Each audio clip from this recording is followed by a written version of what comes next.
Bienvenue dans Memento Mori, le podcast qui rend humble, car il prend la fin comme point de départ. Je m'appelle Raphaël Charrier, je suis pasteur à Grenoble. Je m'appelle Mathieu Giralt, pasteur à Etup. On est tous les deux blogueurs sur le site toutpoursagloire.com. Ça passait là, mon petit truc avec humble? Écoute, on verra. Hein. On verra les retours. On verra les 200 commentaires sous l'épisode. Voilà. Voir s'ils valident. Ouais, parce qu'aujourd'hui, on va parler d'humilité, parce que je pense qu'on est tellement fort dans ce domaine-là qu'on s'est dit, il faut justement, à cause de notre humilité, il faut qu'on s'abaisse vers la masse et qu'on puisse donner de sages conseils sur comment devenir humble en 3 étapes clés. Oui, et la 4e est réservée aux abonnés. La 4e, il y a un PayPal pour avoir la 4e. Voilà, c'est ça. Mais je pense effectivement qu'il faut que tout le monde sache combien on est humble. C'est quelque chose que le monde doit savoir. Ouais, et ça, c'est très très important. Ouais. D'ailleurs, c'est peut-être une des pistes qu'on aura à la fin pour grandir en humilité. Ouais. Des fois, je me dis que je le suis trop, tu vois. Et qu'une petite dose d'orgueil me ferait pas de mal de temps en temps. Mais tout de suite, je me rappelle à combien je suis quelqu'un de modeste et j'arrête. Oui, c'est vraiment la modestie qui t'empêche de dire à tout le monde combien tu es humble. Oui, tout à fait. Et c'est souvent le problème des gens humbles. Hein. Ils le disent à tout le monde, c'est terrible. Ouais, c'est ça. Bon, ça va, Raph ? Écoute, ça va très bien. Déconfiné ? Déconfiné. Pas de déconfiture encore. Mais ça change beaucoup pour toi, là, le confinement, déconfinement, ou en fait, c'est pareil ? Ça change. Si oui, ça change quand même, surtout sur la liberté de mouvement, notamment avec les enfants. Là, on s'est fait une balade à vélo de 3 heures, c'était génial. Voilà, ça c'est des trucs qu'on pouvait pas faire, ça manquait vraiment. Voilà, j'ai la joie aussi de reprendre le tram avec le masque. Ah ouais. Ça c'est des grands moments des grands moments d'angoisse pour moi, de mettre le masque dans le tram avec la chaleur là qui commence à poindre, c'est très très désagréable. Tu m'étonnes. Ouais.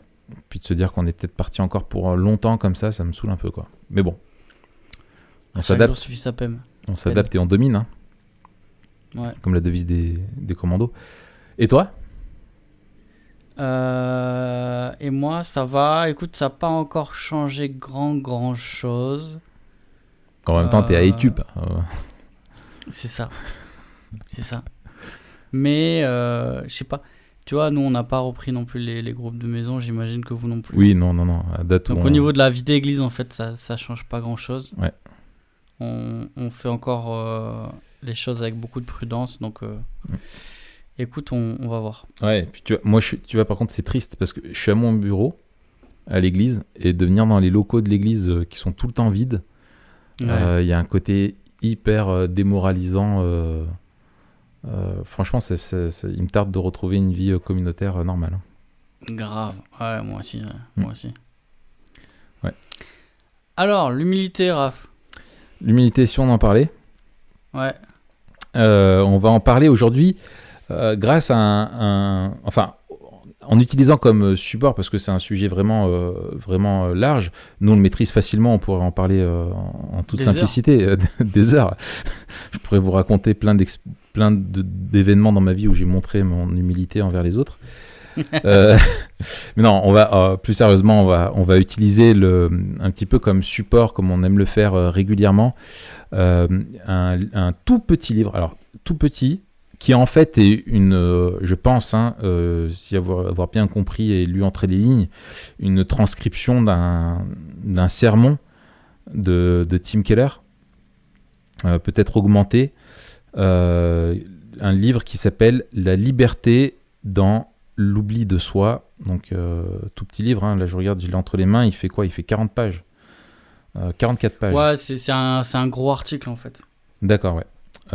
Donc voilà, qui est une exposition d'un texte de Paul dans 1 Corinthiens chapitre 3 et le début du chapitre 4. Donc tu as aimé ce livre, je suppose ? Ouais, j'ai bien aimé ce livre. Ouais. J'ai bien aimé. J'ai bien aimé. Moi aussi, je l'ai beaucoup aimé. Donc, comment aborder ce livre? Peut-être qu'on peut d'abord parler de sa thèse, de la thèse de Keller, qui est la liberté dans l'oubli de soi. Alors, en fait, Keller, donc, il montre, il va structurer son propos autour de 3 choses. Il suit le texte, et puis donc il montre d'abord la condition naturelle de l'ego humain. Ensuite, il montre l'opinion de soi transformée. Donc, il dit c'est ce que Paul a découvert et c'est ce qui résulte de l'évangile. Et ensuite, la manière d'obtenir justement cette opinion de soi transformée. Et en fait, c'est la question au fond de l'identité.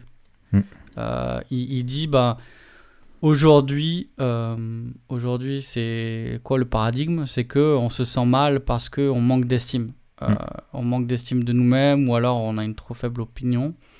Où on trouve que les autres ne nous estiment pas à notre juste valeur. C'est ça. Du coup, qu'est-ce qu'il faut faire?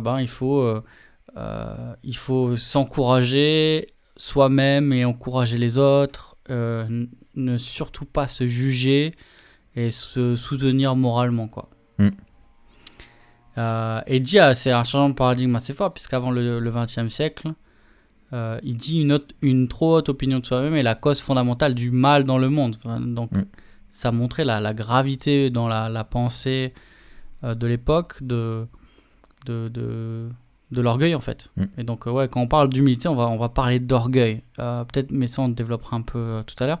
Et il dit, sur la condition naturelle de l'ego humain, il souligne 4 choses que je trouve assez intéressantes. Il dit, d'abord, il est vide. Donc, l'ego humain va chercher à se remplir et à trouver quelque chose qui lui donnera de la valeur. Il dit qu'il est douloureux.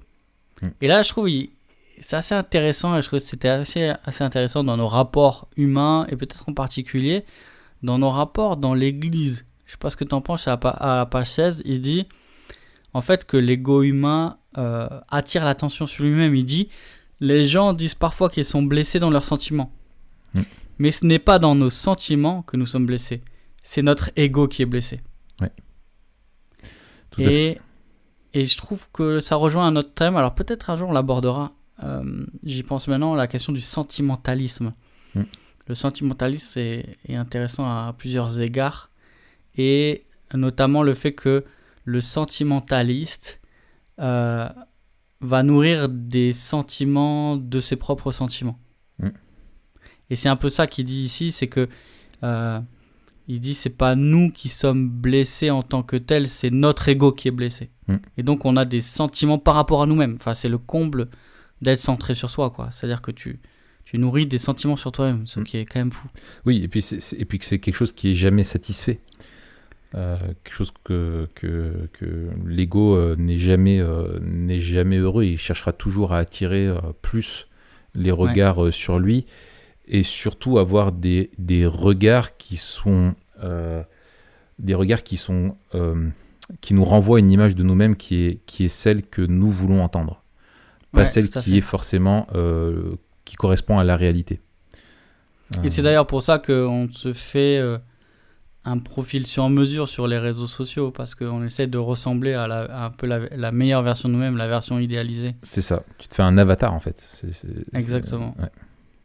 Troisièmement, il est affairé et il dit en fait comment s'affaire l'ego justement pour combler cette douleur et ce vide. Il va se comparer aux autres. Donc il va essayer de remplir son vide en se comparant aux autres en permanence. Et 4e point qui souligne qu'il est fragile et prêt à exploser. Un peu, c'est comme l'ego est comme une bulle qui est vraiment instable, et au moindre choc, à moindre confrontation, l'ego explose. Et donc en fait, si c'est sur notre ego, si c'est sur notre estime de nous-mêmes que repose à la fois notre identité, notre bonheur, alors dès qu'on les bouscule, tout s'écroule, quoi. Et notre identité et notre bien-être s'effondrent avec. Tout à fait. Et justement, il en arrive avec la thèse qu'il soulève, c'est que notre identité ne dépend pas de ce que pensent les autres. Il dit, ce que disent les thérapeutes, c'est qu'on doit vivre en fonction de... on ne doit pas vivre en fonction de ce que pensent les autres. Donc, pour remédier à cet ego fragile, on ne doit pas vivre en fonction de ce que pensent les autres. On doit décider de qui on veut être et ensuite on doit s'efforcer à le devenir. Et il dit, c'est intéressant parce que Paul, non seulement il se moque de ce que les autres pensent, mais aussi de ce que lui-même pense. Ouais. Et c'est beau de voir que au lieu de chercher à gonfler son ego, Paul le remplit, mais le remplit pas de ce que lui-même pense de lui-même ou de ce que les autres pensent de lui-même, mais de ce que Dieu pense de lui. Ouais. En gros, c'est qui te dit qui tu es et quelle est ta valeur. Exactement. C'est pas à toi ni aux autres, c'est à Dieu de le dire. Exactement. Et ta valeur comme ton péché ou tes fautes, quoi. Ça va avec. Et la thèse parce que c'est de ça dont on parlait, la thèse de Keller, c'est vraiment que l'humilité, ce n'est pas moins penser de soi, mais c'est moins penser à soi. C'est ça. Et là, il cite C.S. Lewis. Il dit « L'essence de l'humilité évangélique n'est pas de se sous-évaluer ni de se surévaluer, mais simplement d'être moins centré sur soi. » Et ça, c'est contre-intuitif. Parce que tu peux avoir je sais pas ce que tu en penses, mais tu vois, dans nos églises, où nous-mêmes, on pourrait avoir l'idée de dire d'être quelqu'un où il paraît... il est de bonne aloi devant les autres, de se rabaisser, de dire « Oh, mais moi, tu sais, je suis... si, par exemple, on te fait un compliment ou si on souligne quelque chose que tu as fait, de dire « Ah non, mais moi, tu sais, je suis pas comme ça, je suis nul, je suis... ou si tu savais, etc., etc. » Où au final, en fait, on parle beaucoup de nous, même négativement, alors que, justement, l'humilité, c'est de ne pas penser à soi. Alors que nous, on va croire que c'est d'avoir une mauvaise image de soi. Et comme si plus tu avais une image dégradée de toi, plus tu étais quelqu'un d'humble. Mais en fait, de développer une image tant dégradée de soi, ça demande de beaucoup penser à soi, d'avoir des pensées tournées vers soi-même, de lutter, etc. Alors que la vraie humilité, en tout cas définie selon les Écritures, elle est de ne pas simplement penser à soi et de penser à Dieu et aux autres, quoi. C'est ça. Et quand on dit ça, on n'est pas en train de dire que s'oublier, ça veut dire ne pas prendre soin de soi, ça veut dire se négliger, etc. On n'est pas en train de dire ça. Sinon, t'imagines les laboratoires Garnier qui nous disent prends soin de toi, je veux dire, laisse tomber, ils seraient mal barrés. Ah ouais, il n'y aurait aucun chrétien chez eux. Mais ouais, c'est intéressant ce que tu dis. À mon avis, c'est vrai qu'on a... on confond l'assurance avec l'orgueil. Ouais. Et on confond aussi l'humilité avec la dépréciation. Alors que la dépréciation, c'est une forme d'orgueil, puisque on est toujours centré sur soi, en fait. Ouais. On se définit par rapport à soi ou par rapport aux autres. Ouais. Et souvent, l'argument, pour rebondir là-dessus, je crois que j'avais fait un article là-dessus. C'est un de mes tout premiers articles, je crois, que j'ai écrit. Ouais, il s'appelle « À qui te compares-tu » ? Exactement. Et où en fait on prend cet exemple-là de Paul qui se compare au moindre des apôtres, puis au pire des pécheurs. Et en disant, vous voyez, Paul est devenu de plus en plus humble. Mais en fait, c'est qu'il se compare à des personnes différentes. Enfin, c'est deux propos qu'il ne faut pas lier. Et peut-être qu'il a grandi dans son humilité, mais ce ne sont pas ces textes qui nous le disent. C'est en se comparant aux pécheurs, enfin, il se considère lui comme le pire des pécheurs parce qu'il sait qui il est, quoi. Et parmi les apôtres, il sait qui il est le moindre des pécheurs. Mais rien ne l'aurait empêché de dire la même chose, de dire je suis le moindre des apôtres et également le pire des pécheurs. C'était deux propos dans deux contextes différents. Mais c'est pas ça, c'est de ne pas penser à soi. C'est pas quand Paul parle de je suis le pire des pécheurs, c'est pas une pensée d'humilité, je pense. C'est peut-être, enfin, si d'humilité dans le sens il ne s'enorgueillit pas, il ne se croit pas supérieur aux autres, mais c'est justement pour une pensée, pour souligner l'étendue de la grâce qui lui a été faite, quoi. Ah ouais, excellent. On mettra l'article en lien en dessous de l'article. Alors, peut-être on peut continuer. Donc ça, c'est vraiment la thèse centrale de Keller. C'est que finalement, la vraie liberté vis-à-vis de notre ego, c'est quand on s'oublie, c'est-à-dire de moins penser à soi, que ce soit par des pensées d'orgueil, ou peut-être, je ne sais pas si tu avais prévu d'en parler toi plus tard, mais du complexe d'infériorité.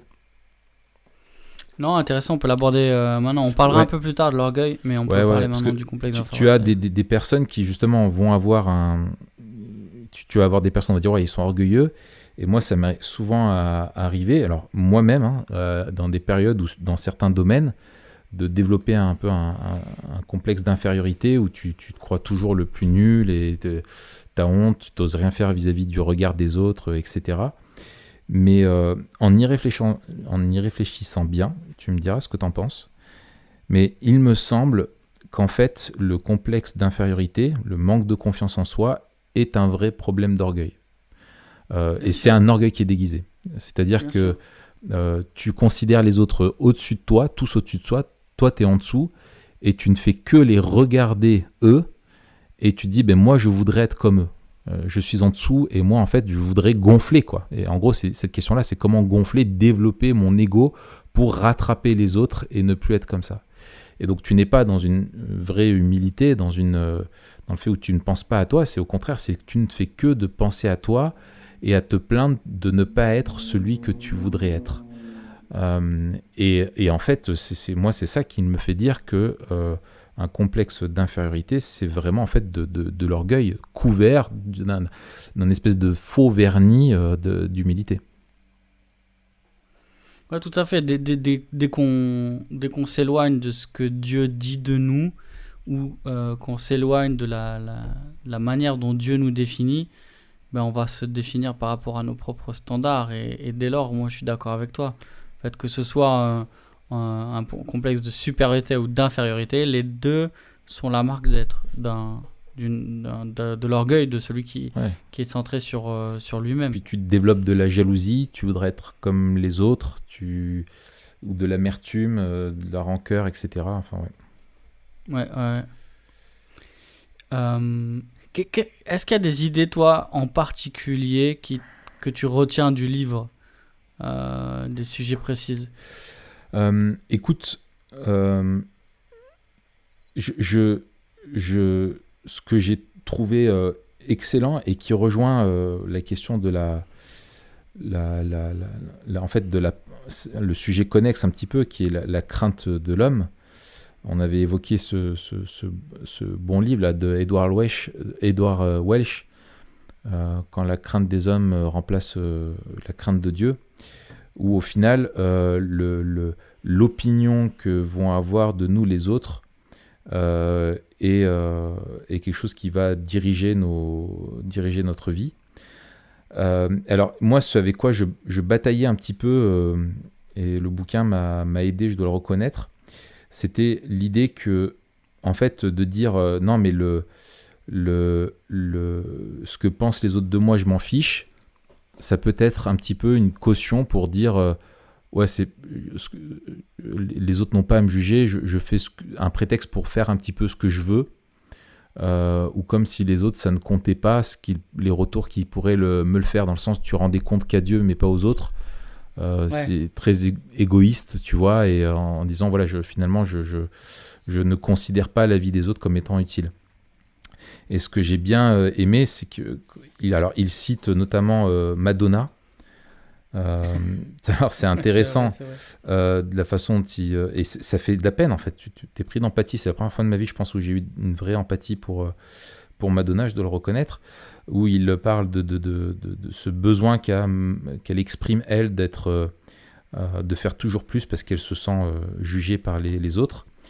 Et en fait, il dit à propos de ça, ce verdict hors d'atteinte ou se cacher d'approbation. Paul n'attend pas des Corinthiens, ni de tout autre tribunal humain d'ailleurs, le verdict d'être chrétien. L'apôtre est donc en train de dire aux Corinthiens qu'il ne se soucie pas de ce qu'ils pensent. Il ne se soucie pas de ce que quiconque pense de lui. En fait, son identité ne dépend en rien de ce que les gens disent de lui. C'est comme s'il disait « Je m'en fiche de ce que vous pensez, je me fiche de ce que quiconque pense ». L'estime de soi de Paul, l'opinion qu'il a de lui-même, son identité ne sont en aucune manière liées au verdict des autres ou à leur évaluation. Et ça, j'ai trouvé cette pensée-là vraiment encourageante, parce qu'elle nous libère en fait. Parce que le verdict qu'on doit avoir sur notre vie n'est pas celui que les autres vont pouvoir poser ou nous-mêmes, c'est qu'on doit se regarder de la manière dont Dieu nous regarde.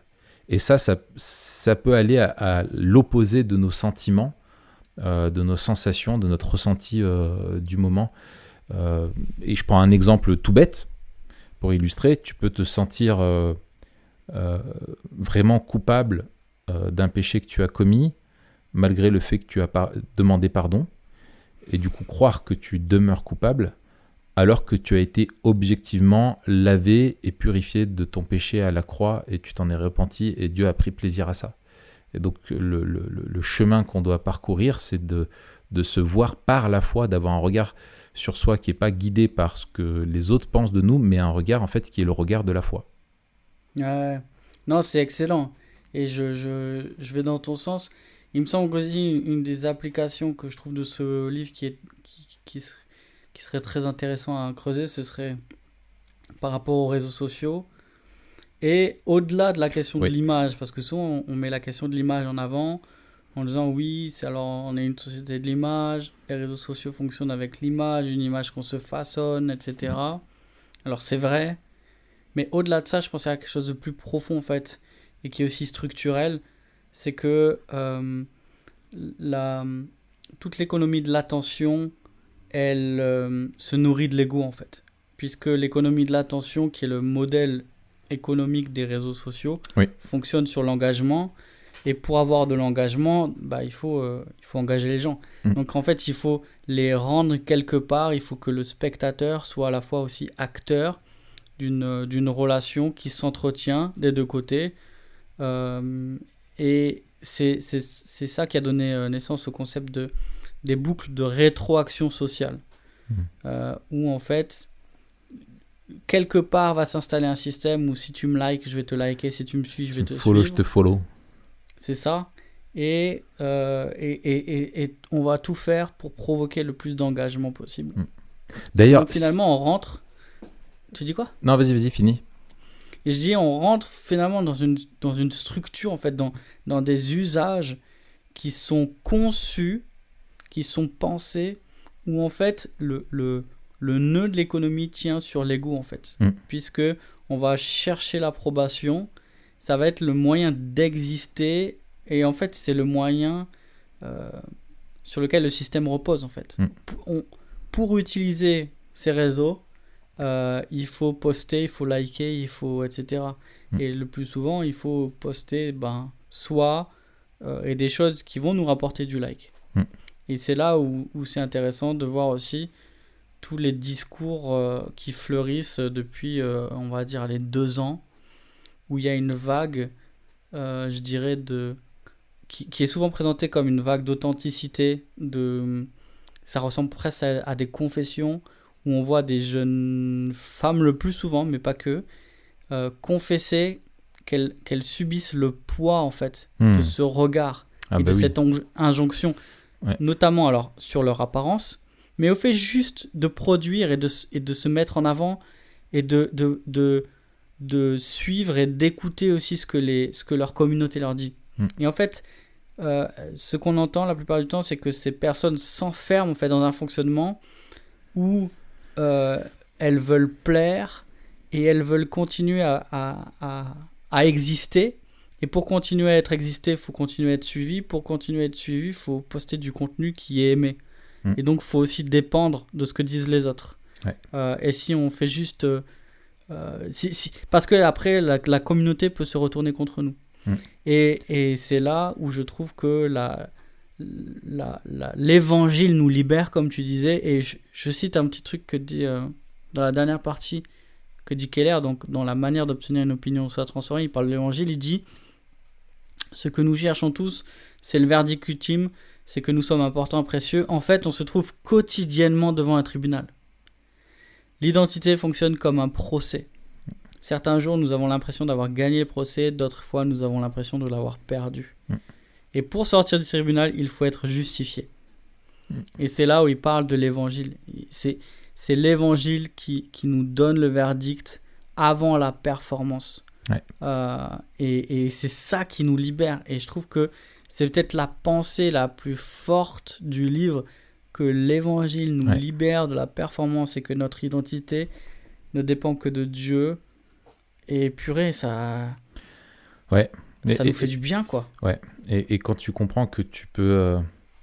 que dans tous les cas, tu ne peux pas vivre une seule journée sans...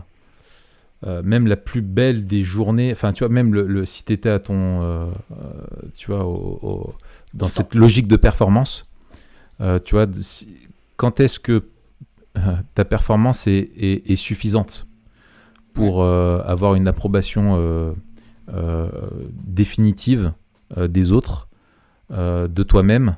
Jamais. Quand est-ce que tu as quand est-ce que tu as été assez bon pour avoir ne serait-ce qu'une journée dans ta vie pas besoin de la grâce de Dieu? Mais jamais. C'est impossible. Et il n'y a aucun jour dans notre vie où on n'aura pas besoin de la grâce de Dieu, comme il n'y a aucune de nos pires journées ou aucune de nos pires périodes de notre vie où la grâce de Dieu ne puisse pas intervenir pour nous restaurer. Et en fait, c'est là où est vraiment la libération, c'est que quand tu es constamment, tu t'évalues constamment selon le regard que peuvent avoir des autres ou la recherche d'approbation de ce que les autres pensent de toi, tu es jamais libre. Et je pense que c'est un vrai esclavage d'une idole qui est le regard des autres, qui est notre orgueil, de notre ego, et qui nous enchaîne et qui nous empêche d'être vraiment finalement nous-mêmes avec les autres et devant Dieu et vivre la liberté à laquelle Christ nous appelle et qu'il nous obtient par la croix. Ouais. Ça, c'est. Moi, il y a autre chose aussi qui m'a... Pardon, t'avais fini, Raph? Oui, vas-y. Parce que c'est ton podcast. Oui, mais c'est aussi le tien. Écoute, je pense que c'est plus le tien que le mien, tu vois. Je veux pas penser à dire que c'est mon podcast. Non, me fais pas chuter. Non. Aïe. Moi, il y a un truc qui m'a fait cogiter. Et c'est vrai qu'on n'y pense pas peut-être de prime abord, mais il dit: une personne réellement humble ne sera pas blessée à l'excès par une critique. Ouais. Et je me suis dit, ouais, c'est vrai, en fait, quand tu prends les choses tellement à cœur que ça te détruit, en fait, c'est parce que t'es tourné vers toi et tu portes vraiment du crédit à ce que dit l'autre et que quelque part ça te définit. Et là, c'est aussi un réconfort de dire, mais la critique, et c'est Spurgeon qui disait, je sais plus comment il disait, je paraphrase, hein, je me moque de ce que vous dites de moi, je sais que je suis pire, vraiment pire, oui, ou tout un à truc fait. comme ça. Il disait peu importe ce que vos ennemis peuvent dire d'horrible sur vous, rappelez-vous que vous êtes bien pire que ça. Ça, c'est génial. Ouais. Ça, c'est génial. Et je me dis, ben voilà, ça nous libère aussi. C'est-à-dire que l'orgueil, l'absence d'humilité ou la fausse humilité, ça c'est aussi intéressant, la fausse humilité, oui, nous place dans une relation de dépendance aux autres finalement. Ouais. Et l'humilité nous libère de cette relation de dépendance et nous aide aussi à affronter des relations qui sont cassées et qui vont nous faire mal. Ouais. Et je pense que c'est quelque chose qui est un cancer au sens propre, dans le sens où ça crée des métastases, ce problème d'orgueil et d'ego, et qui est tellement raffiné. Hein. L'orgueil, c'est infiniment raffiné. Moi, il y a l'orgueil un peu grossier que tu peux voir, en gros, le gars qui se la raconte devant vantard, les autres, quoi. le vantard, etc. Mais ça, c'est tellement facile. Mais l'orgueil est d'une finesse incroyable. Et moi, en fait, plus le temps passe, plus je vois à quel point mon orgueil est quelque chose de, peut-être ce qu'il y a de plus raffiné en moi. Et c'est un cancer parce que ça te pousse pour avoir ce regard d'approbation des autres ou de soi-même, pour être jugé suffisamment bon et meilleur que les autres ou admirable, eh bien ça te pousse en fait à plein de comportements pécheurs. Ça va être la vantardise, on en prenait un, ça peut être la calomnie, parce qu'un des meilleurs moyens de s'élever, c'est de rabaisser les autres, c'est plus facile. Ça va être le mensonge. Combien de fois j'ai pu mentir dans ma vie pour arranger la vérité, pour amoindrir ma responsabilité d'avoir été en retard, tu vois, parce que je veux pas qu'on pense que je suis pas sérieux, et ça c'est l'exemple le moins honteux que je peux donner, tu vois, ou des choses comme ça, tu vois, c'est des trucs qui nous arrivent encore, et c'est vraiment un cancer, et c'est une des clés essentielles, et on le répète encore, c'est que plus on comprend l'évangile, plus on comprend notre identité en Christ, plus finalement on va être libéré de ce regard de jugement, de ce tribunal. Enfin, je veux dire, passer littéralement dans un tribunal à être jugé, c'est une épreuve que je n'ai jamais vécue moi. Par contre, j'ai assisté à des jugements quand j'étais éduc. C'est horrible. C'est une expérience, je veux dire, c'est un minimum de compréhension des conséquences de ce qui peut t'arriver dans ta vie tu comprends ce qui se passe autour, c'est une vraie épreuve, quoi. Et en fait, c'est une épreuve qu'on s'inflige à cause de notre péché quotidiennement. C'est terrible. Tout à fait, ouais. Et avec, tu parlais de la vexation, et je trouve que c'est un bon exemple parce que là, il y a aussi un autre phénomène que je trouve intéressant, qui est une marque de l'orgueil, c'est la victimisation. Oui. Et ici, je ne parle pas de quelqu'un qui est vraiment victime, oui. Et qui se sent une victime. Mais c'est quelqu'un qui se complaît dans un rôle de victime, où le fait d'être victime devient une posture, et qui en fait définit son identité par rapport à cette condition victimaire. Pour attirer le regard, la compassion, l'attention des autres. Exactement. Et qui a aussi, c'est un peu la même... la même réflexion que ce qu'on disait tout à l'heure, en disant c'est pas dans nos sentiments qu'on est blessé, c'est dans notre ego. La victimisation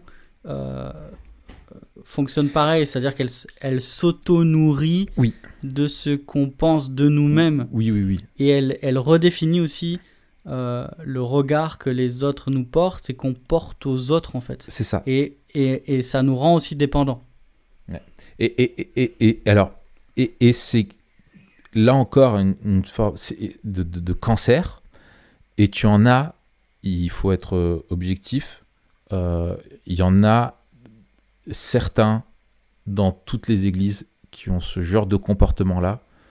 Chez certains, ça va être pathologique, mais et c'est je pense, un des écueils du ministère pastoral, et même du ministère de tout chrétien, de consolation, d'écoute, etc., c'est que tu as des personnes qui sont de véritables trous noirs, qui sont justement très blessées dans leur ego, dans leur orgueil, et qui vont venir et qui vont être sans cesse dans cette attitude de victimisation pour avoir ton attention, pour être plein, pour être... c'est des gens qui sont jamais compris, qui sont toujours des victimes, le monde est contre elles, tout le monde s'acharne, et alors qu'elles ne veulent que le bien des autres, etc. etc. Je caricature un petit peu, mais peut-être pas tant que ça au final. Et en fait, la solution et le meilleur moyen d'aider ces personnes, c'est justement de ne pas rentrer dans ce jeu-là, et c'est de leur dire, mais il faut que tu apprennes à moins penser à toi, quoi. Et si tu as réellement été victime, là, il faut qu'on parle du pardon, tu vois. Il faut qu'on parle de la grâce, il faut qu'on parle de la justice de Dieu, tu vois. Mais c'est pas toi, et te plaindre de toi et cracher du venin sur les autres, quoi. Et ça, c'est un vrai piège dans lequel nous-mêmes on peut tomber, mais je pense aussi dans le ministère qu'on rencontre beaucoup. Sauf les gens de ton église, là, ils sont, enfin les frères et sœurs là de l'Action biblique, Merci, franchement, Raph. ils sont top. J'attendais que tu le reconnaisses. Ah ouais, non, ils sont top. Je pense que c'est dû à leur pasteur. Il n'y a que chez toi. C'est dû à leur pasteur et c'est dû à leur pasteur et à l'humilité de leur pasteur, je pense. C'est ça. Il Allez. n'y a que chez toi où ils sont comme ça et c'est dû aussi à l'orgueil de leur pasteur. Bon, alors, si on en venait à la question de la vision du monde, si on a dit voilà, que vraiment la liberté qu'on a de l'évangile, c'est de justement, on est libéré de devoir toujours penser à soi. On est libre de moins penser à soi et donc du coup forcément de plus penser à Dieu et de penser aux autres. Quelle place devrait avoir l'humilité dans notre vision du monde, Mathieu ? Eh bien, c'est une très En toute humilité, hein, bien entendu. Bien sûr, en toute humilité. Écoute, je pense que fondamentalement, la question de l'humilité, elle est liée, la question de l'humilité et de l'orgueil, hein, ça va tout ensemble, est liée à la manière dont on pense la souveraineté de Dieu et le rapport entre l'homme et Dieu, que ce soit dans sa souveraineté ou dans sa grâce. L'humilité, c'est d'abord refuser la dépendance à Dieu. C'est d'abord penser qu'on peut se définir par soi-même ou se définir par rapport aux autres. Et du coup, cette relation de dépendance qui est liée au fait qu'on est de notre condition créaturelle, du fait qu'on est créé par Dieu, va nous pousser à l'orgueil en fait. Le fait de penser qu'on n'a pas besoin de Dieu, qui sera la conclusion de ce processus, c'est la racine de l'orgueil en fait. C'est l'autonomie, l'autodétermination, et je peux déterminer qui je suis, ce que je vaux sans Dieu. Et donc, c'est refuser sa souveraineté et notre dépendance. Et ensuite, c'est s'attribuer ce qui revient à Dieu. C'est se dire ce que je suis, ce que j'ai, ça ne vient pas de Dieu, c'est par ma force, c'est par ma richesse, c'est par mon intelligence. Et ça, on entend beaucoup d'échos dans l'Ancien Testament, hein, et notamment d'élan prophétique où les prophètes disaient à Israël, mais gardez-vous de dire c'est par ma force, c'est par ma richesse, etc. Même déjà à Moïse, je lis dans Deutéronome 8, garde-toi de dire en ton cœur, ma force et la vigueur de ma main m'ont acquis ces richesses. Tu te souviendras de l'Éternel ton Dieu, c'est lui qui te donne de la force pour acquérir ses richesses, afin de confirmer, comme il le fait aujourd'hui, son alliance qu'il a juré à tes pères. Et donc là, on voit les deux choses, hein, la dépendance à Dieu et la souveraineté de Dieu. Et la troisième chose, je pense, c'est la grâce de Dieu. On a dans Éphésiens, cette parole bien connue, Éphésiens 2:9, c'est par grâce que vous êtes sauvés, hein, ce n'est pas par vos œuvres, afin que personne ne puisse se vanter. On voit que la grâce bannit l'orgueil, parce que justement la grâce, elle est complètement étrangère à la fois à nos mérites et à notre possibilité. Elle nous montre à la fois la grâce que nous sommes coupables et nous sommes impuissants en fait. Nous sommes condamnés dans les deux sens. Une condamnation qui est liée à notre culpabilité, une condamnation qui est liée à notre état en fait. On ne peut pas se sortir d'où on est. Et en fait, l'humilité commence par reconnaître qui est Dieu, je dirais. Et c'est ça la place qu'elle devrait avoir dans notre vision du monde. Excellent. Je vais dans ton sens complètement. C'est évident. Peut-être dire d'autres choses dans la question de la vision du monde, là en ayant un regard peut-être un petit peu plus de théologie biblique. Je trouve que c'est intéressant de se rappeler que finalement, et ce que on l'a dit déjà tout à l'heure, et là tu viens de le redire, de ce souci d'indépendance, c'est que en fait la chute nous a privés de l'humilité.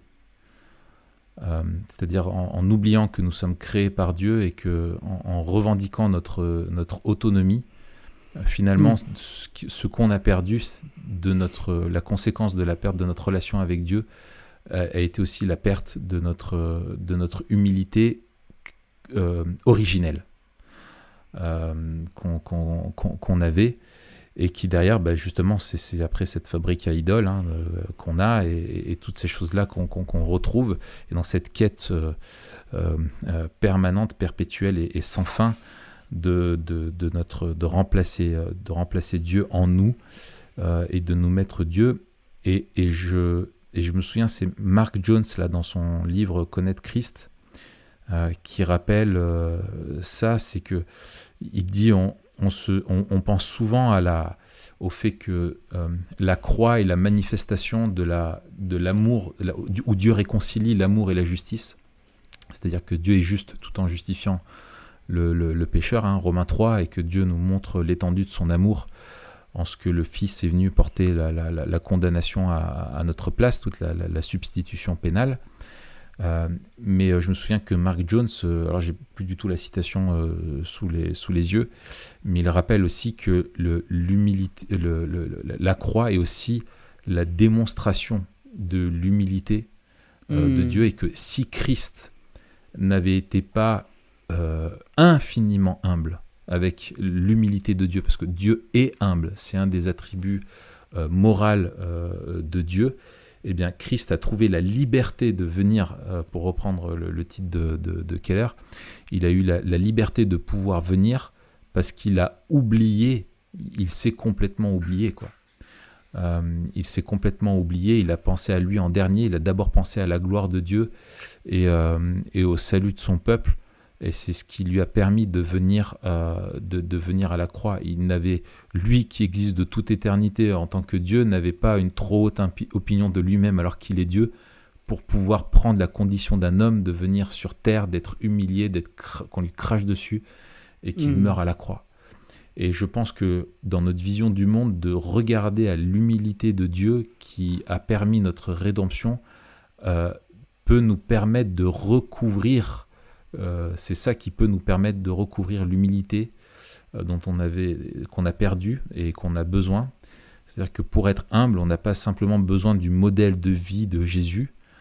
Pour être délivré de notre péché d'orgueil, on a besoin de la mort et de la résurrection de Jésus. Et cette perspective-là, bien sûr, memento moriesque, mais ça, on va en parler tout à l'heure, c'est qu'un jour, on sera enfin délivré de notre orgueil, ici-bas, quoi. Et dans l'Évangile et dans la vie chrétienne, on peut apprendre cette rééducation dans notre nouvelle identité, à justement apprendre à moins penser à soi pour être libéré afin de penser aux autres. Et une vie qu'on voit dans le Nouveau Testament qui se caractérise bien sûr par l'amour, mais un amour qui est actif, qui est un amour aussi qui est rempli de service pour les autres, alors que quand tu penses moins à toi et plus aux autres, du coup tu as du temps pour eux, tu passes moins de temps à penser à toi, à te plaindre, à attirer sur toi, mais tu peux vraiment te mettre du coup à aimer ton prochain comme toi-même et à le servir. Excellent.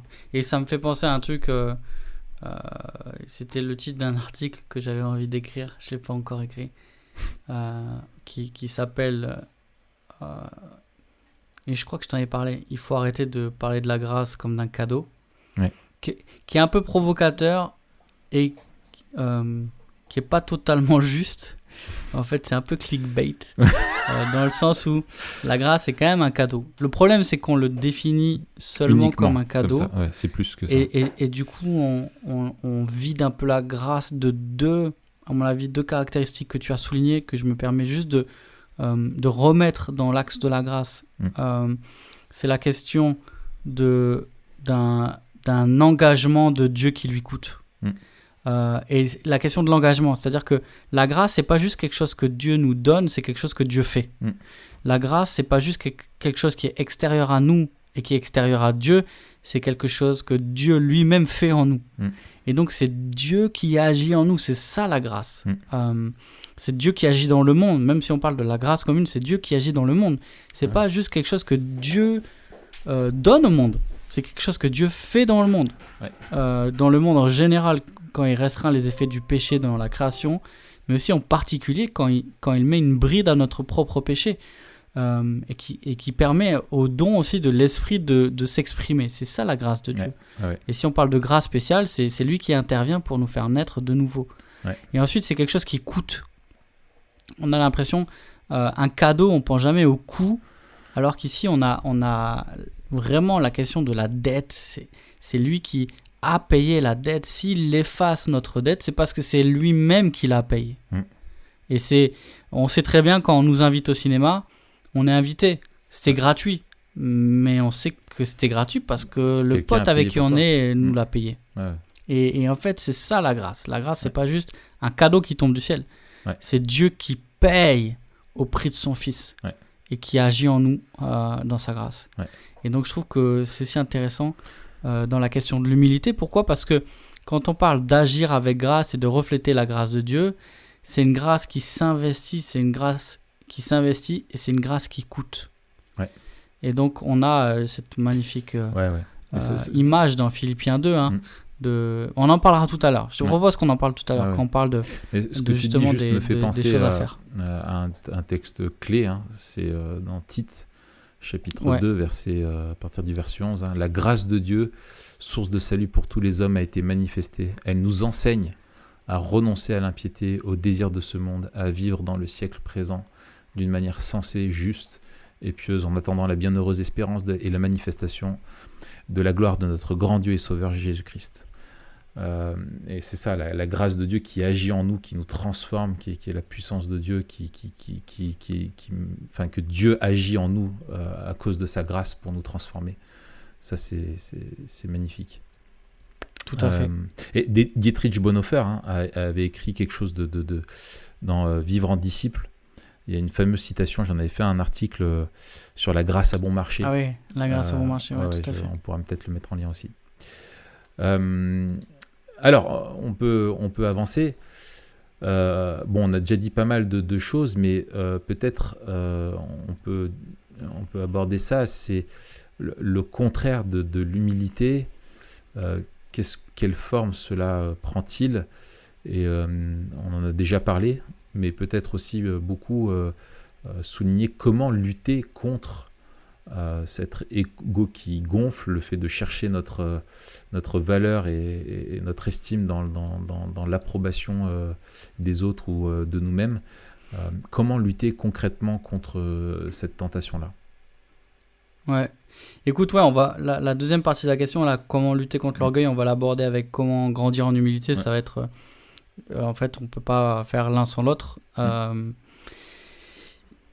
Alors, on a dit pas mal de choses sur les marques de l'orgueil. Juste, moi, je trouvais intéressant, là, c'est Jerry Bridges qui soulignait 4 formes d'orgueil qu'on peut retrouver fréquemment, et notamment dans l'Église,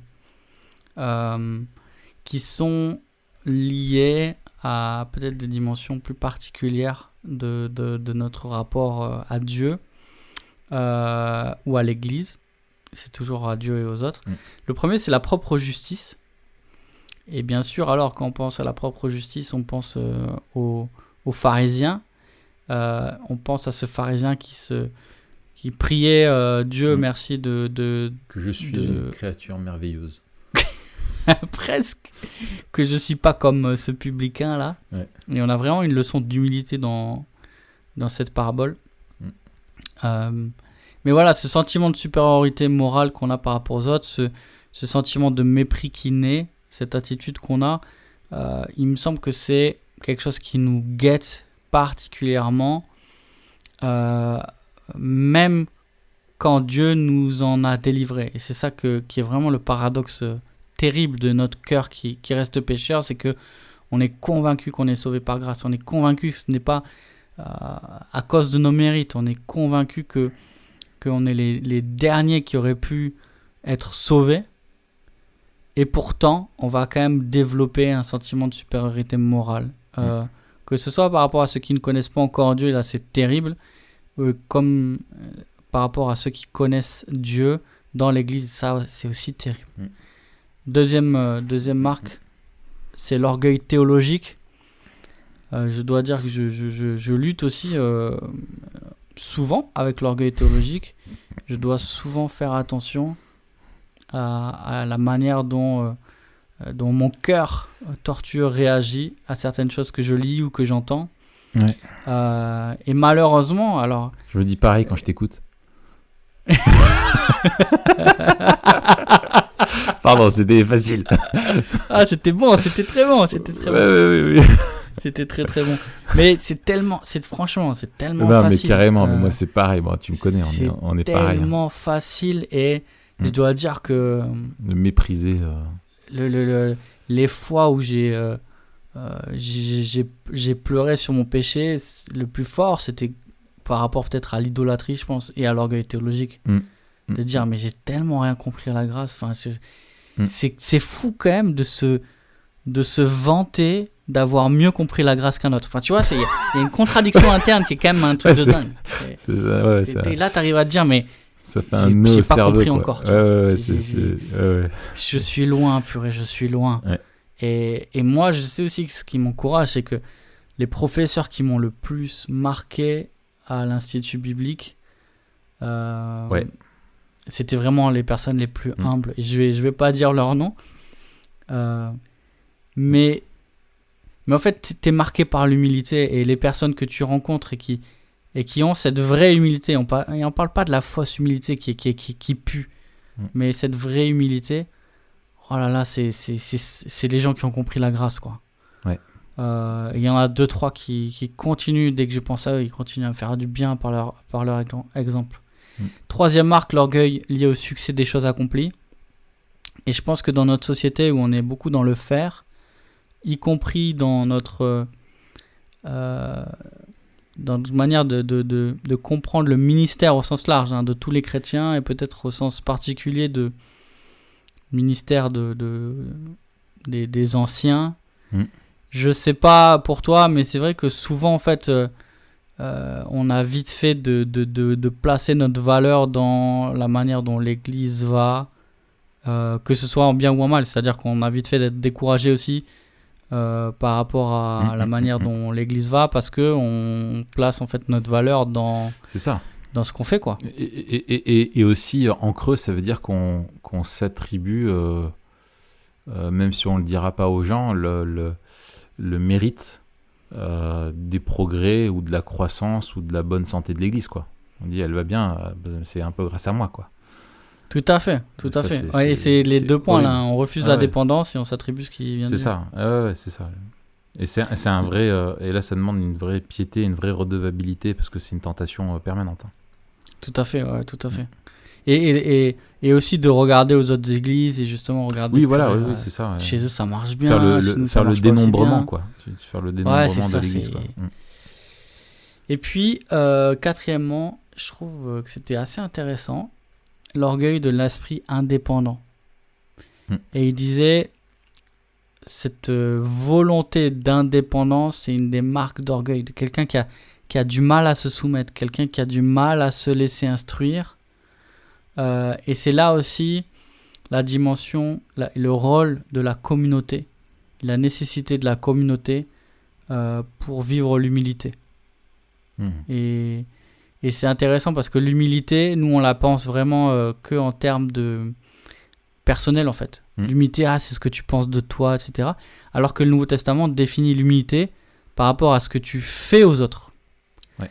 Et donc on n'est pas dans un sentiment d'abord, et on n'est pas dans un sentiment qui nous concerne, on est plutôt dans une attitude qui concerne les autres. En fait, la manière dont tu te conduis par rapport aux autres, c'est ça qui détermine ton humilité. C'est ça. Ouais, tout à fait. C'est ce à quoi je pensais. C'est que, en fait, l'humilité, c'est un fruit que les autres vont cueillir. Oh, c'est beau. C'est très beau, Raph. Tu es vraiment fort. Voilà. En fait, c'est l'humilité, Quelle fulgurance. Non mais c'est vrai, tu vois, l'humilité, en fait, tu vas pas en profiter toi. C'est les autres qui vont en profiter. Toi, tu vas être libéré, en fait, de pouvoir justement servir les autres, servir ton Dieu.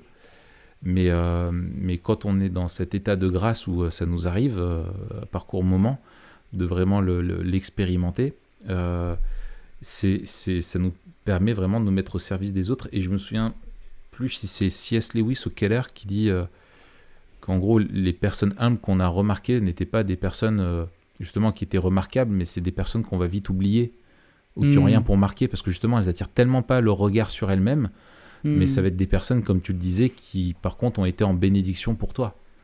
Tu vois, Ouais. donc c'est toi qui as cueilli le fruit de leur humilité, parce que du coup, ils étaient vraiment disponibles pour te servir, etc.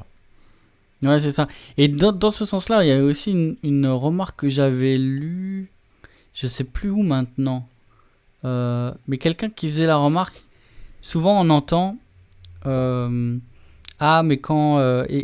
c'est peut-être Keller dans la prédication, en fait. Je sais plus. Mhm. Mais qui dit, ouais, on entend souvent, et les gens, quand ils parlent de prédication, oui, je vais m'effacer derrière le texte, je vais m'effacer derrière la Bible. Ouais. Il y a cette idée un peu qu'on doit s'effacer. Et je trouve que c'est un peu de la fausse humilité. Et il dit, en fait, regardez Paul, en fait. Paul, il disait, regardez-moi. Mhm. Il disait, regardez-moi, et il disait, imitez-moi. Mais pourquoi il disait ? Parce que, imitez-moi comme moi, j'imite le Christ. Ouais. Et en fait, quand ce que les autres voient en toi, c'est le Christ, alors c'est pas toi qui es mis en avant, c'est Christ qui est mis en avant en toi. C'est ça. Et c'est là que peut vraiment se développer la vraie humilité. C'est-à-dire que à travers toi, et c'est l'exemple qui était cité il y a pas longtemps, je crois que c'était pendant la conférence, là, Un Dieu bon dans un monde en crise. D'ailleurs, si vous n'avez pas regardé cette conférence, vous pouvez aller sur undieuxbon.com. Retrouver toutes les vidéos. Undieuxbon.com Undieuxbon.com, mon gars. Mais c'est pas sur Calvini? C'était sur Calvini, c'était éphémère. Ah, C'était l'ombre des choses à venir. Maintenant, tu tapes undieuxbon.com et tu tombes tu vois, dessus. merci de m'avoir donné l'info. Nickel. Ah, bah excellent. Bah, vous avez le lien en dessous de l'article. Exactement. Et quelqu'un a raconté cette histoire de l'église de Spurgeon où ils étaient allés voir un gars prêcher. Oui, j'ai fait l'article. Ah, t'avais l'article ? Ouais. Et donc il disait, ah purée, après avoir vu ce gars qui prêchait hyper bien, ah purée, quel grand prédicateur. Ouais. Et en sortant, ils sont retournés à l'église et cette fois c'est Spurgeon qui prêchait. Et en sortant de la prédication de Spurgeon, qui était aussi lui un excellent prédicateur, ils ont dit, ah purée, quel grand Dieu nous avons. Et pour moi, c'est ça l'humilité. C'est pas de vouloir s'effacer, c'est de vouloir mettre Dieu en avant. Excellent. C'est Alors, ça, c'est ça. C'est mettre Dieu en avant, quoi. Pas tirer ne pas tirer la couverture à soi de... Ne pas s'attribuer ce qui... Voilà. Voilà, c'est ça, exactement. Toi qui es orgueilleux, Raph. Vas-y, je le prends pas mal parce que, justement, comme je suis humble, la critique, elle m'atteint pas trop. Ah mais c'est génial. Trop bien. Génial. Et c'est quand même fou que des fois, t'as pas l'impression que des fois t'aurais envie, quand tu fais preuve d'humilité, déjà ton orgueil vient te fumer direct. Parce que à l'instant où t'es humble... Même il vient lui faire une clé de bras, tu sais, en disant, toi, t'as vu, t'es humble. Toi, tu dis, ça serait pas bien que les autres ils le sachent. Sur ce coup-là, Et t'as envie que les autres le remarquent. Ouais, c'est ça. Et là, tu dis, oh pétard, je suis vraiment pourri. Ouais, là, tu te dis, c'est chaud quand même. Tout est cassé, c'est fini. Et là, heureusement qu'il y a la grâce, parce que tellement on est irrécupérable, si on n'était pas déjà justifié, oh là là. Ce serait compliqué. Ouais, mal barré.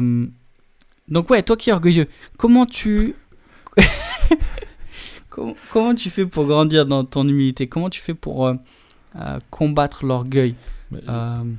Peut-être, c'est quoi, si tu veux bien... pour que les autres soient plus comme moi, ça leur ferait du bien.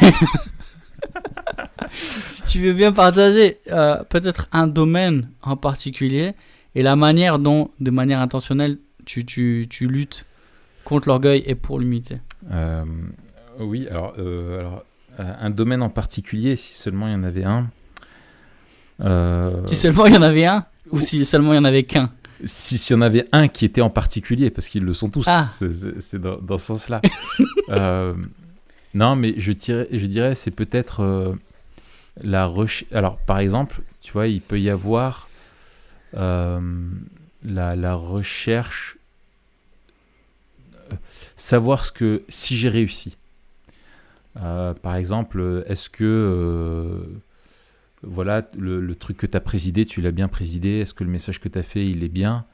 Et la tentation de vouloir dire ouais, qu'est-ce que les autres pensent, est-ce que c'était une bonne prédication, est-ce que c'était voilà, et aussi on te dit que ta prédication elle était complètement nulle, Ce qui m'est bien sûr jamais arrivé. Hein. Mais non, bien sûr. Voilà, jamais. Ça doit faire bizarre quand ça arrive. Non, mais enfin voilà. Et de se dire, en fait, si on me dit que ma prédication était bien, ça va sauver ma journée, sinon ça va me miner jusqu'à demain. Je me souviens comme quand j'étais petit, quand tu perds un match de foot, tu as joué le samedi jusqu'au jeudi suivant, mais tu as un seum mais international, quoi. Tu vois, faut pas qu'on te parle. T'es dégoûté, t'as envie de tout abandonner, t'as la rage contre tout le monde et tout ça. Enfin voilà, tu mets du temps à t'en remettre, quoi. Parce que t'es dans cette idée-là de performance. Et il me semble que ça, tu vois, un exemple parmi d'autres. Et il me semble que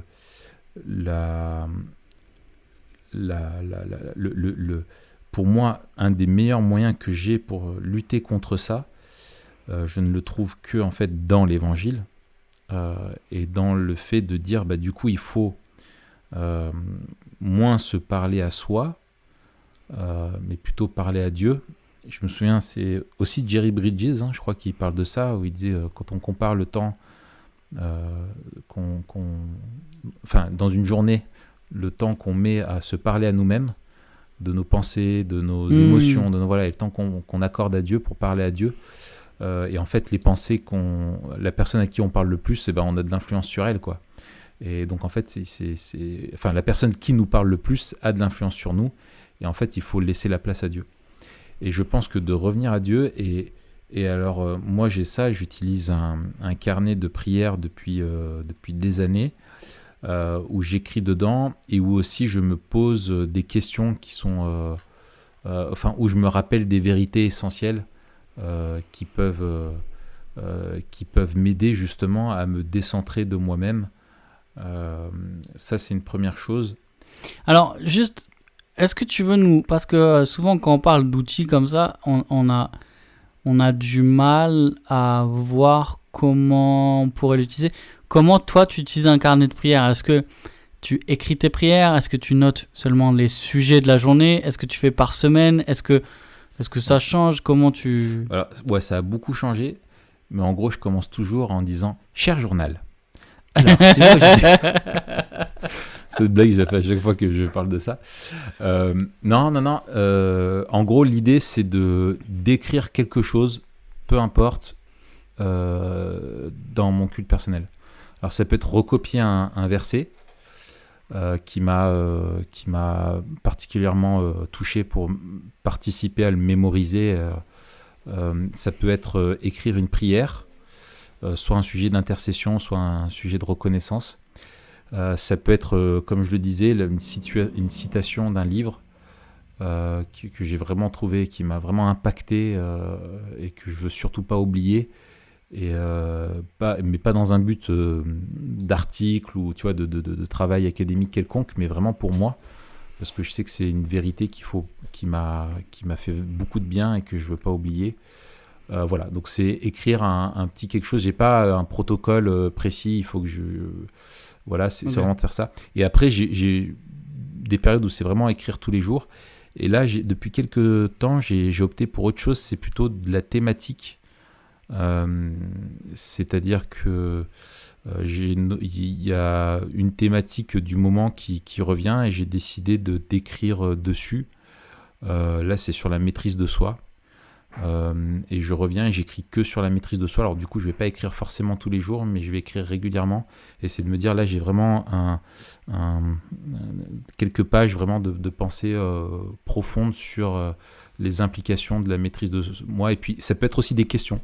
Soit des questions à Dieu, soit des questions à moi, quoi, que je veux me poser à moi-même régulièrement, qui me permettent de m'auto-évaluer. Excellent. Ouais. Après, l'autre chose, là, pour revenir sur le sujet, c'est aussi le service. Je pense qu'un des vaccins, des antiseptiques peut-être contre ça, c'est de se rappeler qu'en fait, on donne... chloroquine. Voilà, la chloroquine la chloroquine de l'humilité. Voilà, de l'humilité. C'est justement en fait d'être au service des autres et de dire quand tu passes ton temps à penser à toi, soit dans un sens je voudrais être plus reconnu, être plus aimé, être plus suivi, avoir plus d'influence, être plus drôle, être plus, etc., etc.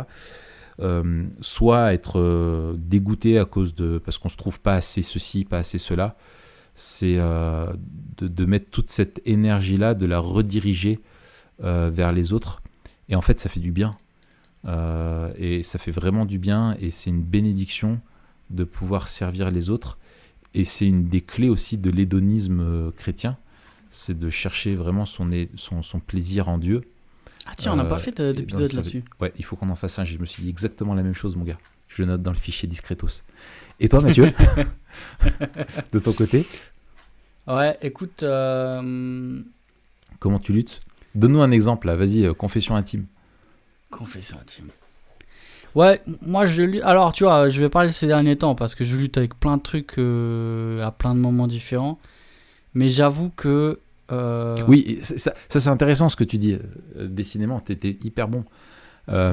C'est qu'il y a plein de... Je pense qu'il y a des choses cycliques et selon les périodes de la vie ou les situations de vie dans lesquelles on est, il y a des péchés qui reviennent, quoi. Il y a des choses qu'on a appris, qu'on a oubliées, qu'il faut remettre. Et heureusement, on progresse, hein. Mais il y a vraiment des trucs... C'est jamais... Je crois que c'est important de le dire, c'est que c'est jamais réglé définitivement. On en sort libéré un jour. Et puis tu pries... Enfin, moi, je sais que je prie pour moi... Pour des sujets en particulier, je sais que pendant un temps, j'ai vraiment prié pour la joie.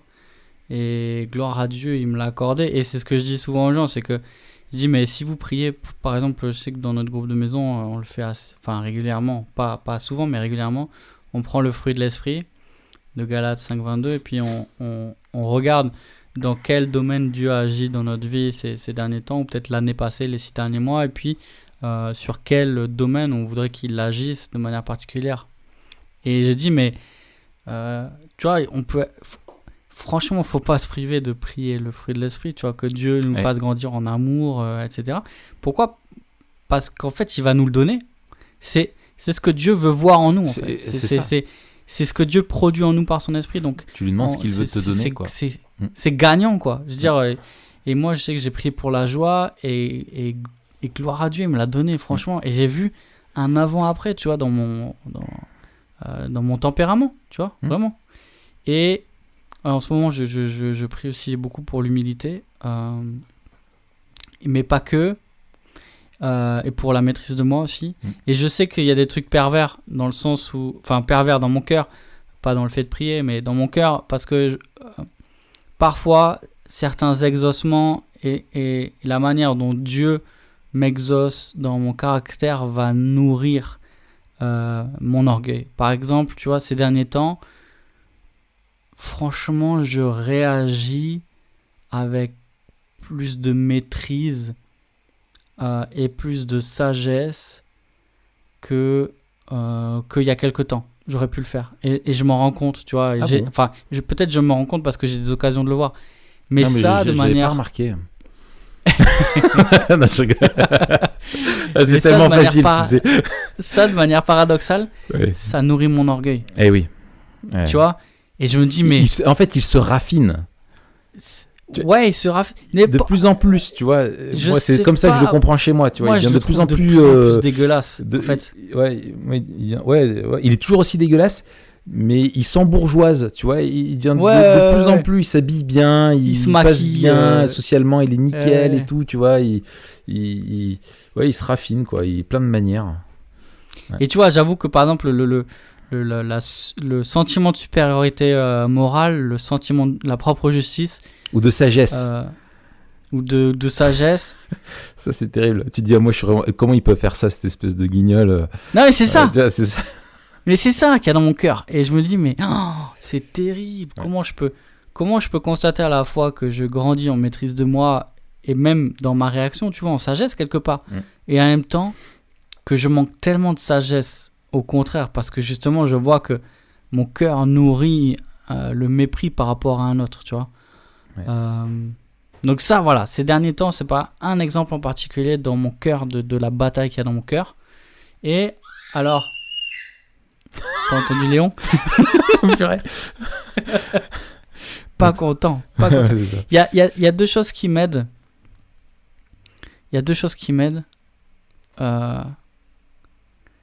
une fois, il y a un frère qui m'a fumé, tu vois. Il y a quelques temps. Et je me suis dit, mince, au lieu de me fumer, pourquoi il prend pas les mêmes choses et il m'encourage? Au lieu de me dire, mais t'es trop comme ça, pourquoi il m'encourage pas à l'inverse? Tu vois ce que je veux dire? Et du coup, je me suis dit, ok, bon, c'est une bonne réflexion, mais maintenant, fais-le toi, en fait, tu vois. Et c'est ça. je dis, ok, maintenant, moi, je sais, en fait, que je peux exactement être pareil et dire, mais pourquoi lui, il est pas comme ça, pourquoi machin et tout. Et du coup, je veux encourager les autres à tendre vers ce que Dieu veut. Sans vouloir mettre un poids, mais en disant, au lieu de remarquer ce qui n'est pas encore bon, de déjà remarquer ce qui est bon en eux, les encourager, et puis peut-être les orienter pour qu'ils correspondent mieux à ce que Dieu attend, tu vois. De la même manière que, en fait, j'aimerais, au lieu qu'on me dise « Ah, t'es trop comme ça », m'encourager à être un peu plus comme ça, tu vois. Et deuxième truc qui va avec, encourager les autres et bénir Dieu pour les autres. Et tu vois, ça un truc qui m'a fait du bien. On a commencé, alors c'est très très très très récent, donc je parle pas du tout d'habitude, c'est un truc qu'on a commencé il y a pas longtemps, mais c'est qu'on a commencé à prier pour les frères et sœurs entre anciens à partir d'un texte biblique. Alors on priait déjà bien sûr pour les frères et sœurs, mais là on le fait à partir d'un texte biblique, et le premier qu'on a pris c'est dans 2 Thessaloniciens 1, et les versets 3 et 4 m'ont encouragé, tu vois, je te les lis. Nous devons, frères, rendre continuellement grâce à Dieu à votre sujet, et ce n'est que juste, puisque votre foi augmente et que l'amour que vous avez tous les uns pour les autres abonde de plus en plus. Aussi nous glorifions-nous de vous dans les églises de Dieu à cause de votre persévérance et de votre foi dans toutes vos persécutions et les afflictions que vous supportez. Et priez Dieu en le bénissant pour les frères et sœurs, pour ce que lui est en train de faire, pour ce que eux sont en train de devenir, ça change mon regard sur les autres. Et du coup, je veux avoir le regard de Dieu sur eux et pas le mien qui se compare, etc. Et ça nourrit ma louange. Et en fait, tu vois, l'encouragement aussi, ça m'encourage moi. Et surtout quand c'est des frères de l'assemblée, je dis, mais Seigneur, franchement, là, il n'y a pas longtemps, on a eu une soirée louange et témoignage, tu vois, où chacun pouvait envoyer une petite vidéo, partager un verset, partager quelque chose que Dieu lui avait montré dans sa parole, l'encourager ces derniers temps, partager un morceau de musique chantée. C'est excellent comme idée, ça. Franchement, c'était génial. C'est un couple de l'église qui a eu cette idée, c'est excellent. Et je me suis dit, waouh, purée, la créativité qu'il y a dans l'église et la foi qu'il y a dans l'église. Ce que les gens partageaient, c'était trop bien. Et j'ai dit, mais merci Seigneur de voir, ça m'a encouragé de ouf, tu vois, ça m'a encouragé de ouf. Et j'ai pu prier ce même texte avec un autre regard, tu vas dire, dans ces temps plus particuliers, de voir leur foi, ce qu'ils ont partagé, de voir leur amour les uns pour les autres. Et ça me... En fait, l'orgueil, il s'évapore quand on regarde les autres avec amour. Et il me semble que plus notre amour grandit et plus notre orgueil rétrécit. Et un truc très pratique par rapport à ça, je pense que c'est de mettre les autres en avant. Tu vois, parce que l'orgueil, c'est te mettre en avant. Tout à fait. Et souvent, on se prive, on ne veut pas faire de compliments. Ou de voilà, alors il y en a qui vont déguiser ça en disant attention, tu vas flatter l'orgueil de l'autre, etc. Enfin, tu vois, mais il y a une différence. Une différence, on est bien d'accord. Mais de vraiment mettre les autres en avant et faire leur louange, quoi, tu vois, d'une certaine manière. Et je pense que quand tu élèves les autres, c'est quelque chose qui te... Tu vois, que ce soit une pratique intentionnelle. Parce que l'orgueil veut te pousser à te mettre au-dessus des autres. C'est ça. Et si tu mets intentionnellement les autres au-dessus de toi et que tu dis lui il est extraordinaire pour ça, lui cette personne, tu vois que ça devient un mode de vie vraiment qui est pas de la flatterie. C'est bien comme ça qu'on dit. Oui, de la flatterie. Tout à fait, tout à fait. Qui est pas du tout de la flatterie, mais qui est vraiment d'élever les autres et de les mettre à l'honneur pour ce qu'ils sont, pour le bien qu'ils font, pour toutes ces choses-là. C'est l'inverse, en fait, de se mettre en avant et de les rabaisser. Ouais. Ça, je pense que Et un bon moyen, je trouve, pour avancer là-dedans, c'est aussi de dire du bien des autres quand ils sont pas là. Et c'est, je sais plus quel auteur qui disait la médisance, c'est dire du mal des autres qu'on dirait pas devant eux. Et la flatterie, c'est dire du bien des autres qu'on dirait pas derrière eux. Voilà. Ouais, tout à fait, c'est très juste. Et en fait, l'encouragement et le fait de mettre l'autre en avant fonctionne aussi beaucoup quand l'autre n'est pas là, en fait. Et qu'on le... Et au lieu et la médisance, alors que c'est souvent la médisance en fait qui est quand l'autre n'est pas là, et donc il y a un lien très fort entre les deux. Alors, on va conclure. Comment vivre en prenant la fin, la perspective de l'éternité, du jugement de Dieu, du règne éternel, nous aide à grandir en humilité. Comment vivre en prenant la fin comme point de départ nous aide à vivre. Juste attends, si tu me permets, parce qu'il y a un truc qui me revient sur comment combattre l'orgueil. C'est open bar en termes de chrono, tu sais. Hein. On n'a pas de pub, on n'est pas obligé de couper au... C'est les gens, ils coupent quand ils veulent, hein, tu sais. Je me rappelle une fois, j'étais à l'IBG, et je crois que c'était avec toi et Franck. Je sais plus, mais je crois que c'était avec toi et Franck, on était en C2 ou je sais pas quoi, je sais plus, bref, et puis on était à la pause. Et puis, justement, je crois qu'on parlait de la prédication, et puis, moi je sais que j'ai galéré, et je galère encore quelquefois, enfin souvent même, par rapport à la prédication, où il y a vraiment ce truc de performance. Et je trouve que c'est lié aussi à la comparaison et au fait qu'on a en face de nous des prédicateurs, on a des DeYoung, on a des Piper, on a des Keller, on a des Chandler, on a des mecs qui sont des monstres. C'est ça, et c'est nous, on pense que tu te compares à une élite mondiale, quoi. C'est avant, tu faisais pas ça aussi. Mais c'est ça. C'est un biais des réseaux sociaux, d'internet et tout ça. Avant, tu connaissais les autres prédicateurs de ta ville. Maintenant, tu connais pas les autres prédicateurs de ta ville. Tu connais le prédicateur. Et il y a un côté performatif de la prédication qui est malsain. Enfin bref, ça serait une autre discussion. Mais bref, et je demandais à ce moment-là, et vous les gars, comment vous faites pour lutter contre l'orgueil? Et je me rappelle de la réponse de Franck. Franck, il a répondu avec, comme il le fait souvent, juste un verset, juste la ref. Et Franck, il m'a regardé, il m'a dit, presque du tac au tac, Luc 17:10. J'étais là, Luc 17, ok. Mais ce chacal, il m'a pas dit ce que c'était, tu vois. Du coup, après la pause, j'ai dû ouvrir la Bible. Je te le lis. Vous de même, quand vous avez fait tout ce qui vous a été ordonné, dites, nous sommes des serviteurs inutiles, nous avons fait ce que nous devions faire. Et j'ai dit, ah ouais, c'est génial en fait. Et, Luc 17:10. Et à chaque fois maintenant, j'ai ce réflexe-là, et je trouve que c'est une bonne.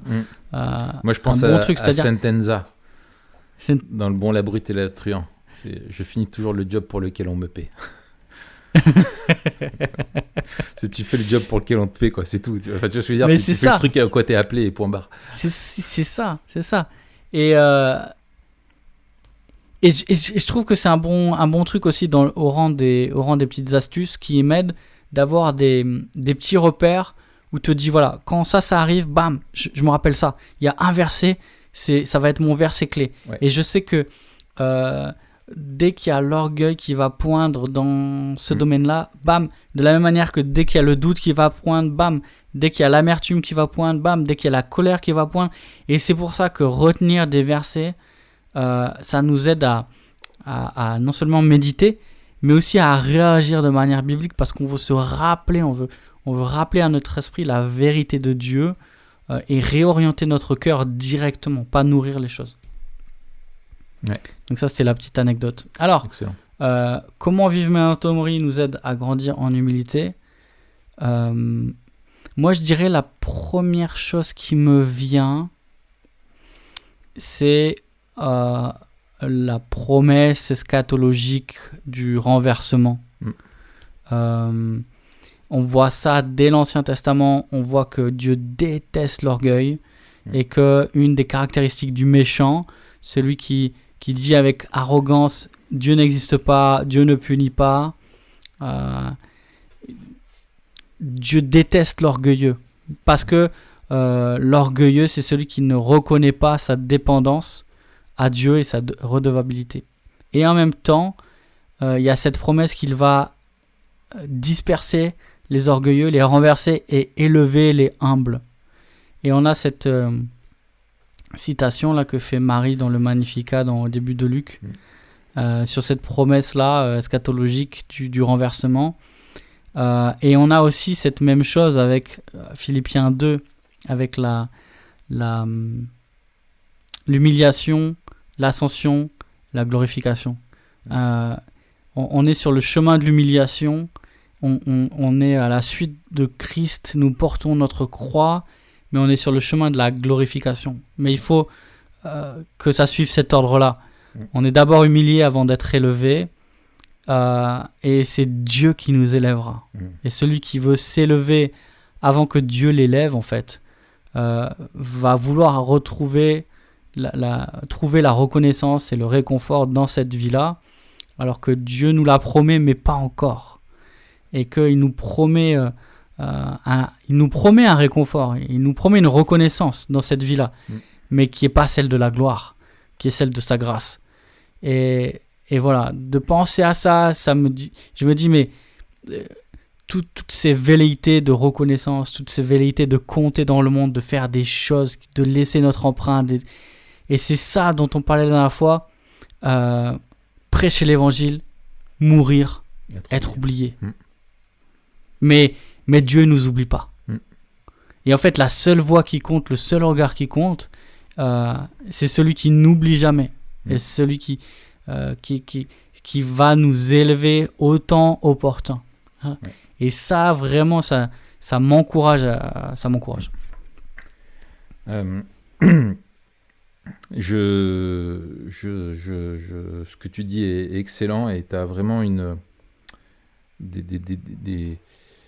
comment dire, l'affection de Dieu pour l'humble, et aussi une promesse qu'on a dans Matthieu chapitre 5, dans les fameuses béatitudes. Dans les béatitudes. Attends, mince, je voudrais le dire de façon propre.